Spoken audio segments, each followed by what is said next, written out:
moderator. It's got nothing to do with the show. I'm so excited, I love this show!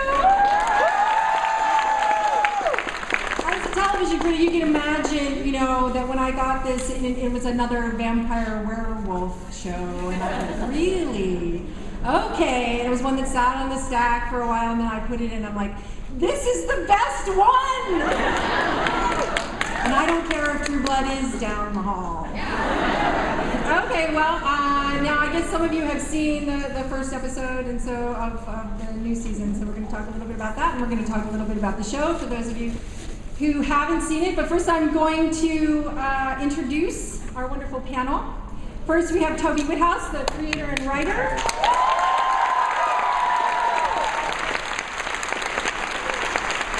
Without whom we'd be nothing. Then we have Sinead, Keenan, who plays the wonderful Nina.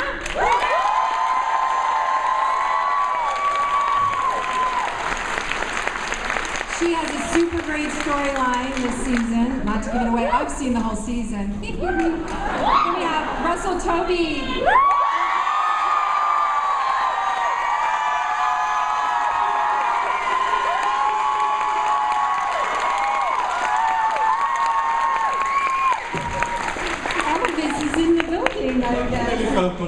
Lenora Crichlow as Annie.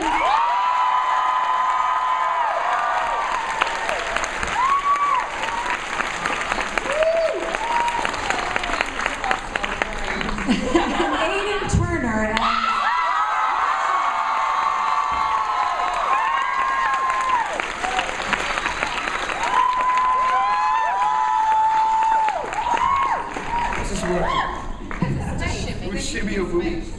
I think they were afraid no one would come. Yeah, we weren't sure. We got these last year, remember? Without Doctor Who here. Now we got that it's premiering tomorrow at 10 o'clock for the season premiere of season 2 after the season finale of Doctor Who. Not that we care about Doctor Who anymore.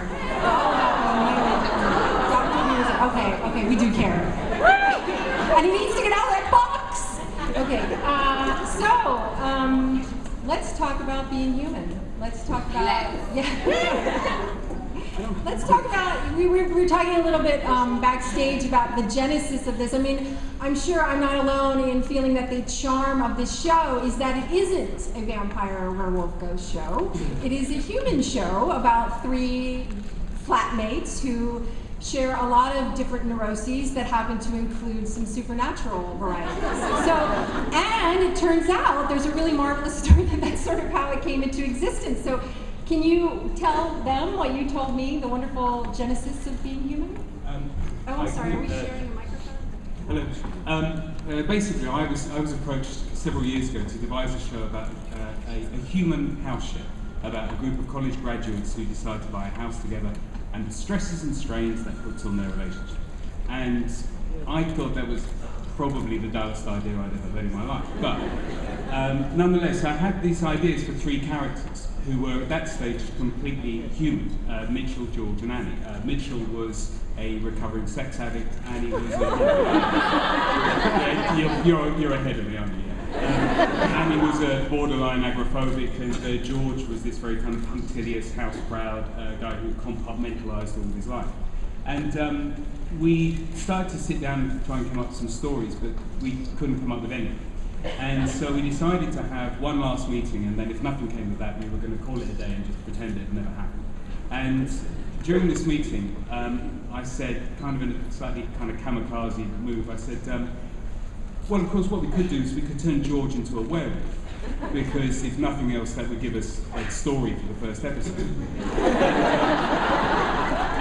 And it's a trick I've tried to pull in other series, but it, finally it worked. And it seemed after that there was a very kind of natural progression that Mitchell, the recovering sex addict, is a bit like a vampire, and Annie, the agoraphobic, is like a ghost rooted to a house.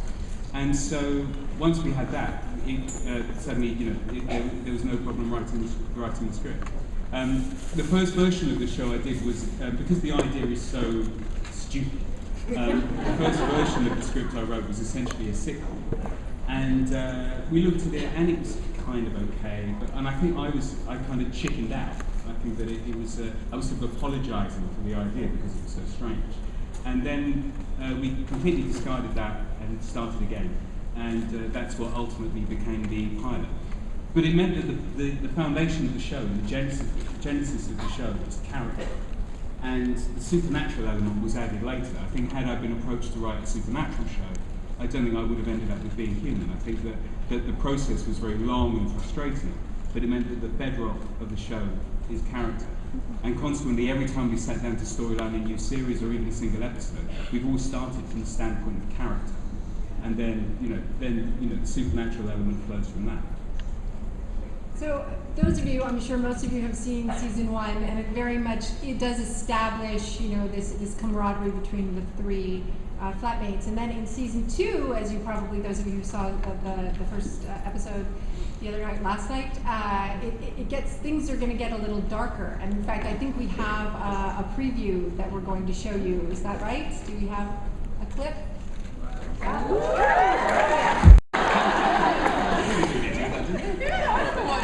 What's so fascinating is the first season, all three of you were so lovable. And now, you're so lovable. But it gets a little more complicated. So I would love to talk to, the three mains right now about just sort of when you were approached to play these parts, whether it was as, were you told you're going to play a ghost, or were you told you're going to play a woman who happens to be a ghost? I mean, how you sort of order the human versus the monster. And then also if you can talk a little bit about season 2, about this sort of shift in tone, and did you feel like, this isn't the show I signed on for at all? I'm not as lovable as I was. Yeah, why don't you start that one, Aidan? Well, I have to move this mic. I think I do a little bit, do I? Well, I have it now. You've lost out now. I don't know, in the first series... Yeah, let's shift them up this way. Wasn't that the one thing they told us not to do? I know. Of course we did. Can we come But I back still think it's a great idea. You can shift them. Yeah, go on. There we go. Sure, this can all go hard. It'll Oh go. my god, let's keep the artist. Let's keep the artist. Is that okay? Stuck him. Sort of.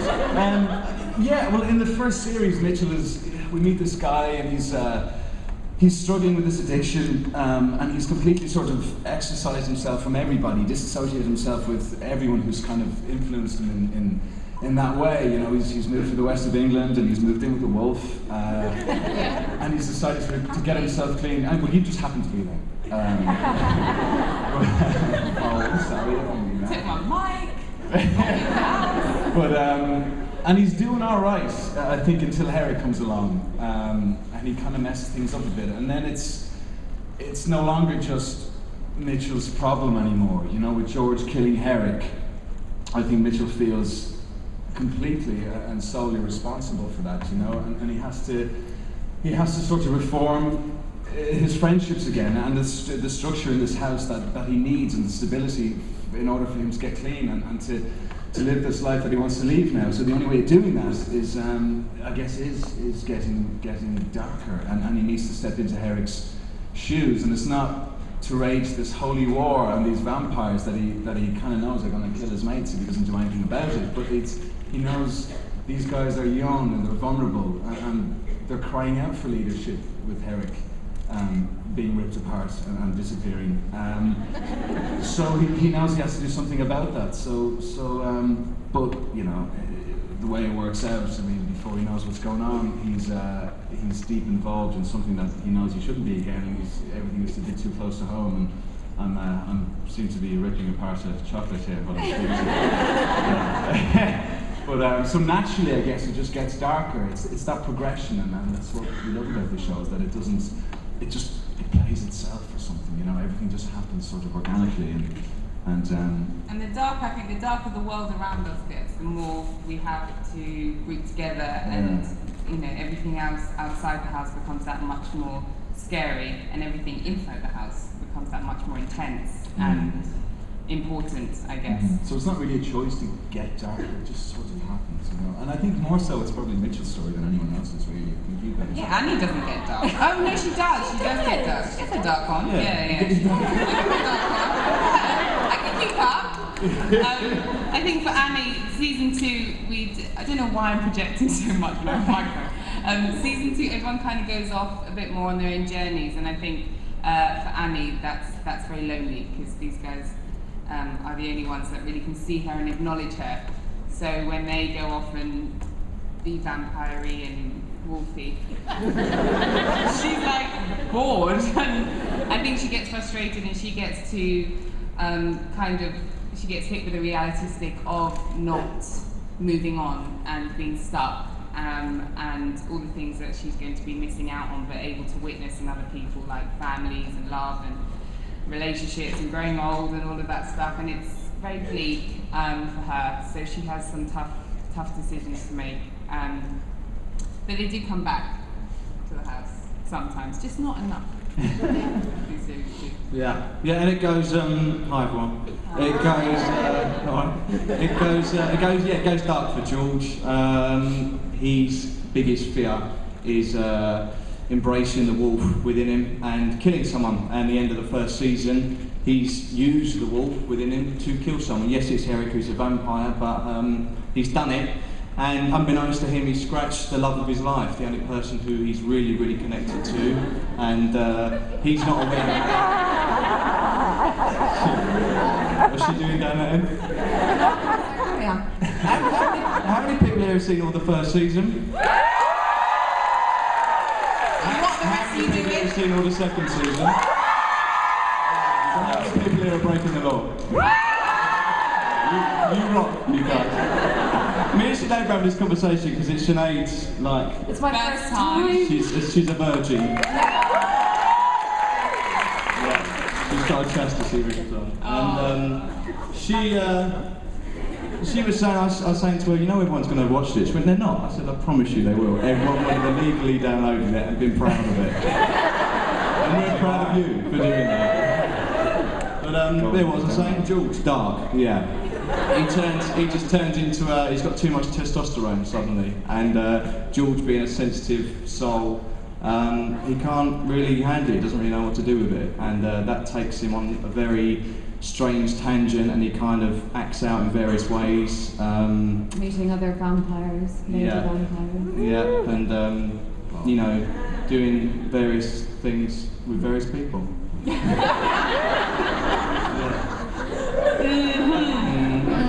Your question was when we first heard about it. Can you remember that? Yeah. No. When you. I just want to say piracy hurts us all, people. Amen. You were saying when we first heard about it, what did we think? Yeah. If you thought of yourself first as playing a werewolf, first as playing like I mean George, the character of George has the biggest split in between the personalities because he really is, the sweet boy-faced, Mr. Neat around the house, and then he's, becomes this really ugly. And he's an ugly werewolf. It's not like those sweet Twilight werewolves that actually turn into wolves. We're just like that the whole. Sorry, but so how you sort of see your character as, human or non-human. Well, he's alive, the other two are dead, and... All right. They're dead to me. Does that mean you get a better trailer? Just make faces behind your back. Yeah, I've noticed that. I'll watch it back later on. I'll have a word on Monday. Yes, he goes, I've completely forgotten the question now, but he goes, whatever, he goes, don't talk amongst yourselves. You were